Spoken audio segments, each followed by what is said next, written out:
दिल्ली दंगे के मामले में बहुत बड़ा खुलासा यहां पर हुआ है। दिल्ली में सत्ता परिवर्तन के लिए थी ये साजिश। दिल्ली पुलिस ने सुप्रीम कोर्ट में दरअसल हलफनामा दाखिल यहां पर किया है और कहा है कि उमर खालिद, शरजील इमाम की जमानत जो है उन्हें नहीं मिलनी चाहिए, वो जमानत के हकदार नहीं है। दिल्ली पुलिस ने जमानत का विरोध किया और कहा कि आरोपियों ने ट्रायल में देरी के लिए साजिश की है। दिल्ली दंगों के आरोपी जमानत के हकदार नहीं है। तो आपको बता दें, यहाँ पर दिल्ली पुलिस की तरफ से ये बड़ी बात कही गई है कि सत्ता परिवर्तन के लिए ये साजिश रची गई थी।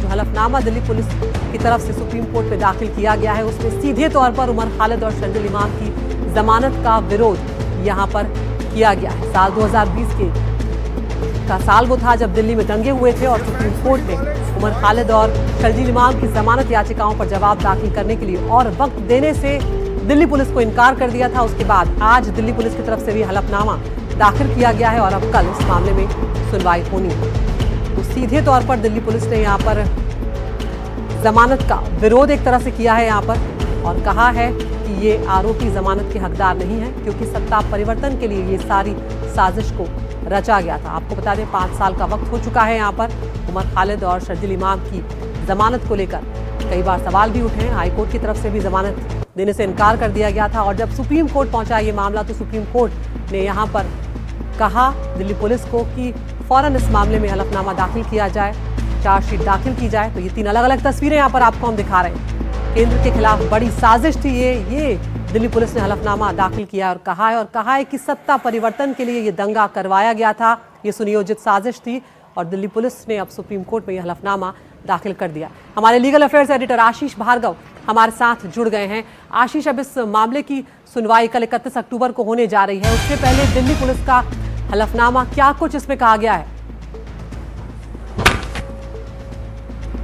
जी देखिए, 5 साल हो गए हैं उनको जेल में, लेकिन अभी भी दिल्ली पुलिस ने एफिडेविट दाखिल करके जमानत का पुरजोर विरोध किया और कहा है कि ये कोई आम केस नहीं है, ये एक बड़े लेवल पर भारत की छवि को ग्लोबल लेवल पर खराब करने की साजिश का मामला है, जिसकी पूरी तरीके से एक सुनियोजित तरीके से साजिश रची गई।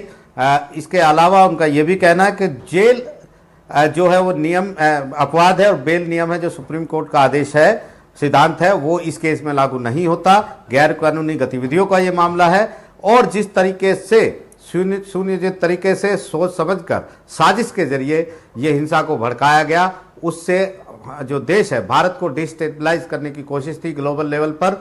इसके अलावा उनका ये कहना है कि रिजीम चेंज करने की ये कोशिश थी, सत्ता परिवर्तन की एक कोशिश थी और ऐसे में ये जो आरोपी हैं ये किसी भी तरह की राहत या रियायत के हकदार नहीं हैं, इनको जमानत नहीं दी जानी चाहिए। और ट्रायल में देरी का जो ये आधार बनाकर यहाँ आए हैं उसमें दिल्ली पुलिस ने कहा है कि ये जो आधार है ये इन्होंने खुद जानबूझकर किया है ताकि इनको जो है वो किसी तरह से राहत मिल जाए, ये जमानत पर बाहर आ जाए, जबकि सच्चाई यही है कि ट्रायल में देरी की जिम्मेदार भी यही आरोपी हैं। तो एक अहम सुनवाई कल इस मुद्दे पर होगी। जी बिल्कुल आशीष, आप बने रहिए हमारे पास। तो यहाँ पर एक बार जिस तरह से आशीष बता रहे क्या कुछ दिल्ली पुलिस की तरफ से कहा गया इस हलफनामे में, ये भी आपको यहाँ पर हम बताते चलते हैं। दिल्ली में दंगे पूरी प्लानिंग के तहत भड़काए गए थे, ये दिल्ली पुलिस ने अपने हलफनामे में कहा है और साथ ही ये बड़ी बात कही है कि सत्ता परिवर्तन की प्लानिंग का हिस्सा थे जो दिल्ली में दंगे करवाए गए हैं और केंद्र सरकार को अस्थिर करने के लिए इस पूरी साजिश को रचा गया था, ये पूरी साजिश बनाई गई थी। और साथ ही ये कहा गया कि सीएए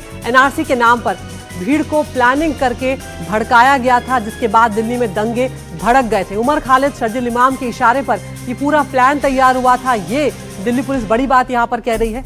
आपको याद होगा 53 लोगों की जान दिल्ली के दंगों में चली गई थी और अब दिल्ली पुलिस का जो हलफनामा है ये कई सारी बातें यहाँ पर इसमें कही गई है। दिल्ली पुलिस ने सुप्रीम कोर्ट में ये बातें कही हैं और भारत की संप्रभुता को कमजोर करना दंगे का मकसद था, ये भी यहाँ पर कहा गया है। और साथ ही कहा है कि दंगों के सहारे पूरे देश में हिंसा कराने की ये प्लानिंग थी।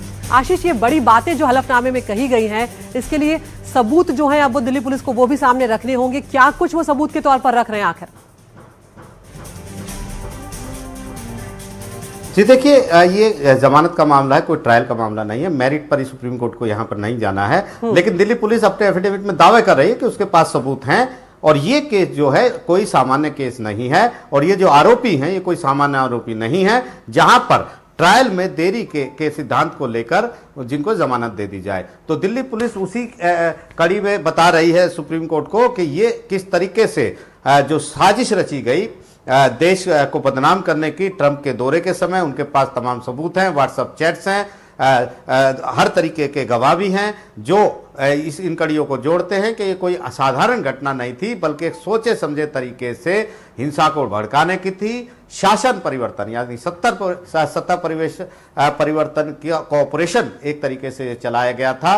भारत को पूरी दुनिया में जो है बदनाम करने की, उसकी छवि खराब करने की कोशिश ये थी और इतने लोगों की जान गई, ये भी दिल्ली पुलिस ने कहा। और किसी भी तरह कहा है कि राहत रियायत इस केस में नहीं दी जा सकती, जमानत नियम है, ये सिद्धांत जो सुप्रीम कोर्ट का है इन केसों पर, इन आरोपियों पर नहीं लगता है। तो लिहाजा दिल्ली पुलिस ये कह रही है कि उमर खालिद, शर्जील इमाम और जो अन्य आरोपी हैं उनको कतई भी जमानत पर नहीं छोड़ा जाए। जी बहुत बहुत शुक्रिया आशीष, अपडेट के लिए लौटेंगे आप।